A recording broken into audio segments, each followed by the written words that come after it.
What is up, guys? This is Regardt coming to you with another NAG video review.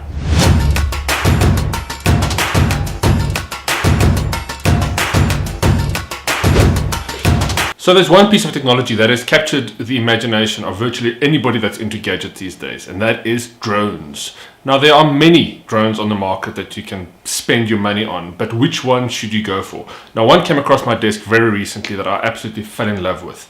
But let's take it a step back before we get to that.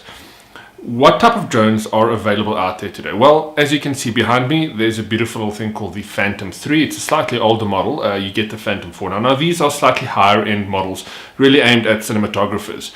What you most likely want is something to have fun with, not necessarily shoot video, for movies or for TV shows. I mean, if you're going to shoot something for your YouTube channel, this thing will do a superb job. You can even get the Mavic Pro. But there's been a new introduction to the DJI family that I think is going to turn a lot of heads and make a lot of you, in particular, very keen to buy a drone. And this is it, the DJI Spark. Let me just...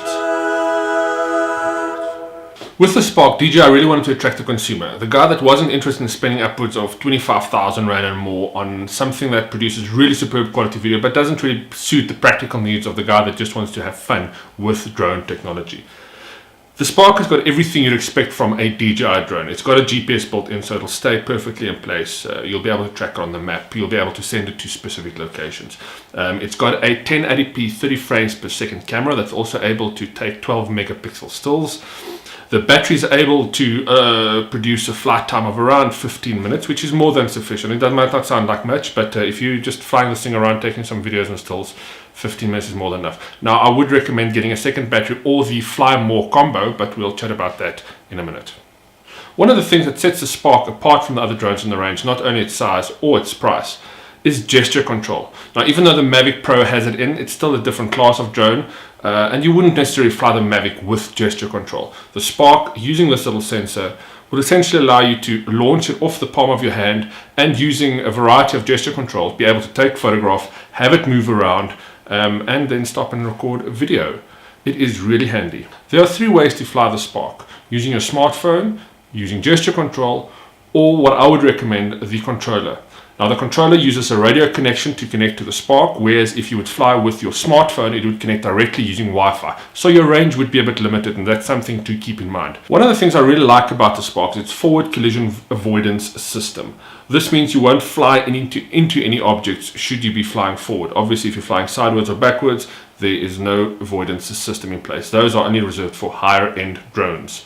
On the back of the drone, you'll see there's a space to put a micro SD memory card, as well as a USB charging port should you wish to either transfer or charge the drone directly from a USB port. With the Fly More combo, you'll be able to charge two batteries with a supplied charging stock, which is very handy. You'll also get a second battery, which I highly recommend.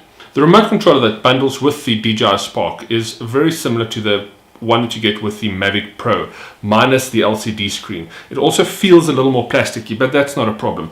The control sticks are very responsive, and if you're an Xbox or PlayStation fan, I'm sure you'll take to this thing very easily. Now, one of my all-time favorite features of the Spark, and this is something that makes this a hell of a fun to fly, is that little sport button right there. Once you flip that switch, the DJI Spark can reach speeds of up to 50 kilometers an hour, which is pretty fast, and obviously caution should be applied at all times when flying at speeds of that magnitude. Other important things on the remote controller, as you will see here, is two buttons that allow you to start and stop video recording, and as well as taking photographs.